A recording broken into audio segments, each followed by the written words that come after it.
Hello there, I'm Kristen, also known as Voolenvine, here on my YouTube channel, on Instagram, on Ravelry, and pretty much everywhere else on the interwebs.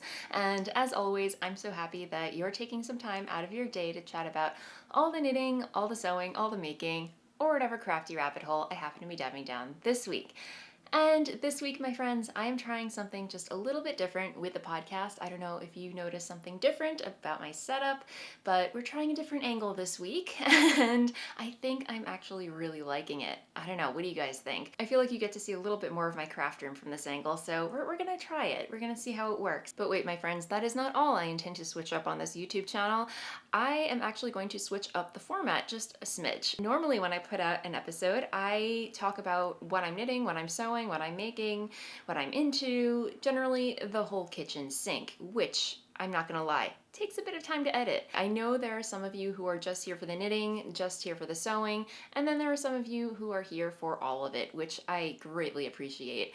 But I feel like if I split things up a little bit, it'll make things a lot more manageable for myself, and in turn be good for viewers who only have X amount of time to devote to watching YouTube per week. So hopefully that is good news as well. So I am going to split things up. Instead of talking about everything in one podcast, I'm going to put out 2 episodes per month that are just dedicated to knitting, and another 2 episodes per month that are just dedicated to sewing, with a couple of odds and ends sprinkled in, of course. So, you know, just alternating between topics every week. And I will continue to put out an additional video per week, so you'll get 2 episodes total from me every week.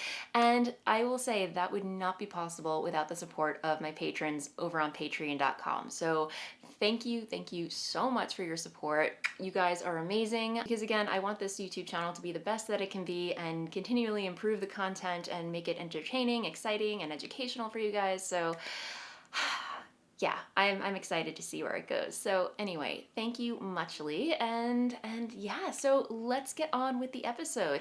And in case you couldn't tell from the title, this episode will be dedicated to knitting, because I will be totally honest, I only have knitting to talk about this week. Just a few more announcements before we get into the episode proper, as my friend Caroline says. Of course, we have our ongoing History Make-Along, which is a year-long make-along in which we're endeavoring to make all things historical. They can be historically accurate, historically influenced. You can knit, you can sew, you can crochet, you can weave, you can embroider, whatever your craft is, you're welcome to join. And to do that, you can hop on over to the Voolenvine Ravelry group, where you can join in said make-alongs and participate in the chatter surrounding this YouTube channel. And of course, I will link to all of this down below in the description box, along with everything else that I mentioned in the episode and the like. And last but not least, this episode is sponsored by Skillshare, which is an online learning community platform where you can pretty much learn just about anything. So just click on the link in the description box below and you will be able to enjoy their platform 2 months free. So I hope you guys enjoy that. I honestly could not think of a sweeter deal. All right, thank you Skillshare, and let's get on with the episode. All right guys, works in progress. Dun, dun, dun. Yes, my friends, the front of the husband sweater is complete. It's done! It looks like nothing right now but just a giant gray-blue blob, but it is done. So we have a finished back, we have a finished front, and now all that's left is to get off Sleeve Island, which I have cast on and I'm working my way through currently. So here is where we are. And again, this is the Caine sweater by Martin Storey, who designed this for Rowan Yarns. And the yarn is Rowan Felted Tweed, DK, which the pattern actually calls for. So here's what I have left of this ball right here, and it's just a really nice, it's actually very, very floofy, and it kind of gets in my nose and makes my nose want to itch, but you know, it's very scrummy nonetheless.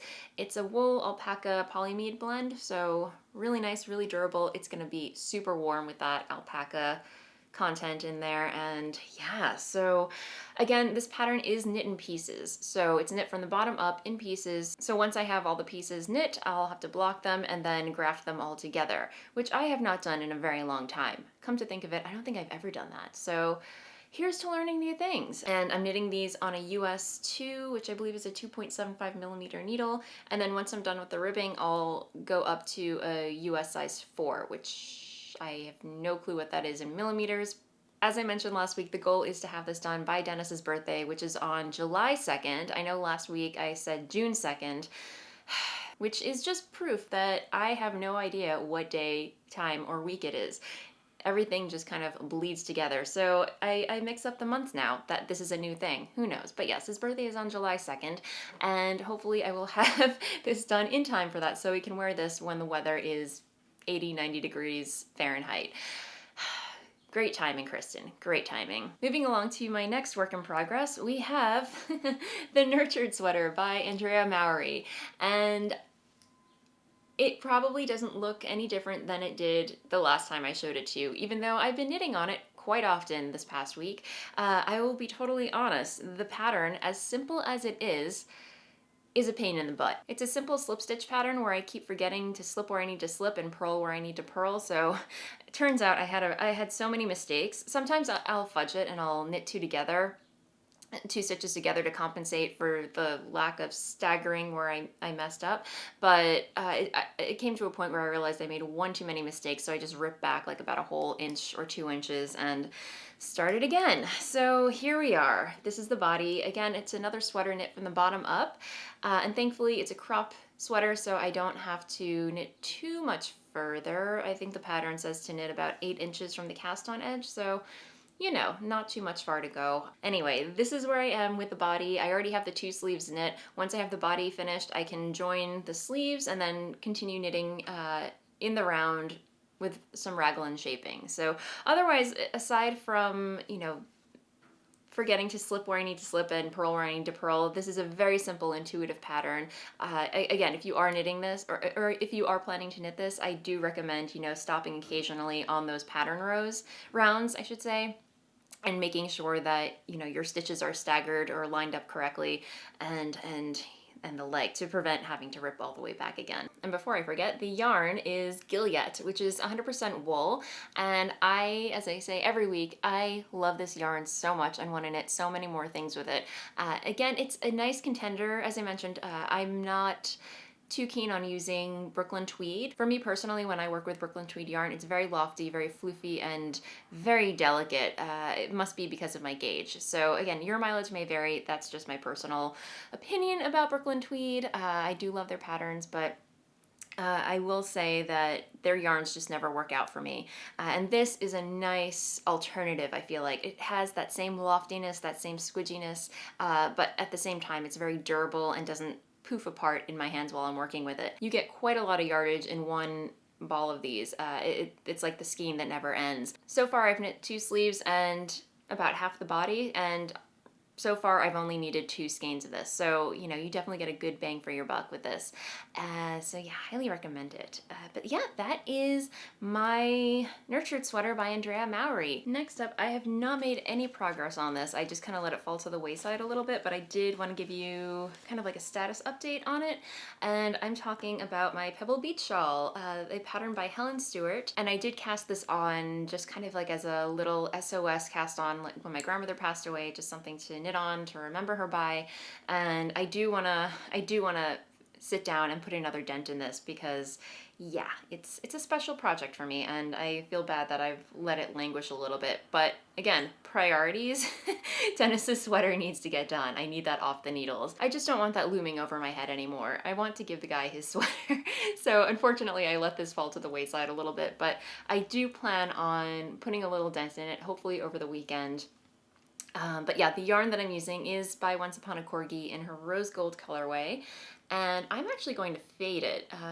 If you follow the podcast, you know I'm not a huge fan of fades, but once I saw this in my stash, I was cleaning everything out and I saw the yarns together, and I completely fell in love with the combination. So this color is going to be the color that I start with, and then I'm going to blend it into this other skein of Once Upon a Corgi yarn in her Hearth colorway, which by far is my most favorite colorway that she dyes. It's absolutely beautiful. And again, if it looks familiar, you are not mistaken. I used this colorway to design my Cal and My Cowl. It has everything in it. It's like mauve, browns, pops of blue, and rose golds. It's just a lovely color all around. So that is going to be blended in to this color. It was easier to see in the skein, but there are some light pink areas in this colorway that really pick up on this semi-solid colors. And finally, I'm going to blend the middle color with this color, which is by Countess Ablaze. I picked this up at the Edinburgh Yarn Festival. Not this year, because there was no Edinburgh Yarn Festival, but I picked it up the previous year. And yeah, it's just this really dark brownish maroon color. And of course, again, it picks up on the darker tones in this middle skein. So yeah, it's gonna be really pretty. So hopefully I will be able to put a dent in that, because it's been sitting and languishing for way too long. That is what I'm working on this week, guys. Yeah, I'm just, you know, again, in sweaterland right now, knitting Dennis's sweater, knitting a sweater for myself. Lately, I haven't felt the urge to cast on shawls. I mean, shawls are really fun, small, quick projects in general, in hindsight. I feel like my wardrobe is good on the shawl front. Like, I have a lot of shawls. I don't have a lot of sweaters that I want to reach for on a regular basis. So I'm kind of trying to fill the sweater cardigan gap in my wardrobe, if that makes sense. So I've been on a real sweater kick, which I think is a good thing. But there are a couple of shawls on my radar that I am thinking about casting on. I know there's the Foxglove shawl by Stephen West that it's not really his wild and crazy aesthetic. There's something elegant about it that I really like, especially the stole version. I know he has like two versions of it. There's a triangle version and a stole version. I think I want to cast on the stole version. And Locatelli just announced that she's coming out with a new shawl pattern soon, and it's just a very simple crescent shape shawl. I'll try and pop a photo of it here, but it's knit out of mohair and a solid color, but for the most part it's knit out of mohair, and then there's just like a strand of solid yarn knit in between. I'm not describing it correctly, but it looks very simple, very beautiful, and I kind of want to cast one on. Yeah, that is pretty much what's been on my radar this past week. So I guess I will move into the blather segment. I was thinking about switching up this segment as well, but I don't know. I really like the blather segment. I like the name blather, and you know, so I think I'm going to leave it as such and just kind of talk about what's in my stratosphere at the moment. But one thing that I feel like I should talk about is Ravelry. I don't know if you guys noticed, but they switched up their look. They have a whole new design to the website. So they switched up their logo, they switched out the layout, and I thought I would share my thoughts on that with you guys. I will be completely honest, I'm not 100% in love with it. Yeah, I was kind of shocked, a little bit surprised, but I'm open to it. You know, maybe I'm just getting old and I have to just get used to embracing new things, you know? So, but I will be totally honest with you guys. I'm gonna miss that yarn ball logo. I'm gonna miss the welcome page. There's something just a little comforting about it that I'm gonna miss. Especially the welcome page, you know, when you had the giant pink mountain of yarn with the bison, the alpaca, the sheep, I think there was a chicken. Was there a chicken? I don't remember. Was there a chicken? All the fiber friends hanging out in a giant mountain of yarn, playing with each other, having a blast. Sadly, that is no more, and now I have a sad. On to the new, on to the better. I'm open to seeing what the new platform brings, but the other qualm that I do have with it, and this might be something minor, but I did notice there were a lot of comments about this. It's bright. It's super bright. Again, I might just be getting old, because when I scroll through the site, it's just so bright that my eyes kind of hurt and bug out. So I do hope that they kind of maybe tone down the brightness of it a little bit, or maybe at the very least offer a night mode. Is that possible? Ravelry, are you watching? But anyway, these are just little minor complaints that I have. I do like the community tab. I like that there's a little community tab that combines everything: forums, friends, and groups and the like. So that is a really cool addition. And again, I like the little, you know, the little illustrations that are happening on there. It's really cute. So if you haven't already, go check it out, and let me know your thoughts below. I don't know, I'm curious to know what you guys think about that.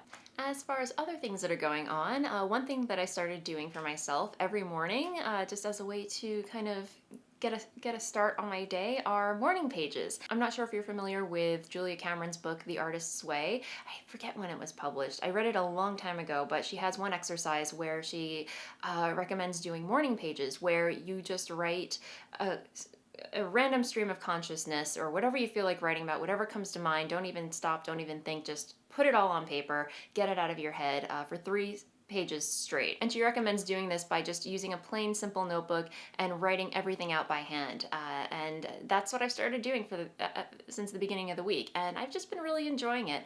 It's been just kind of one major mega brain dump for me, because truth be told, I've got a lot of stuff going on in my head. It's just really therapeutic for me to have a place where I can dump all that stuff and figure out what really matters right now and what I can just forget about. So anyway, I highly recommend that.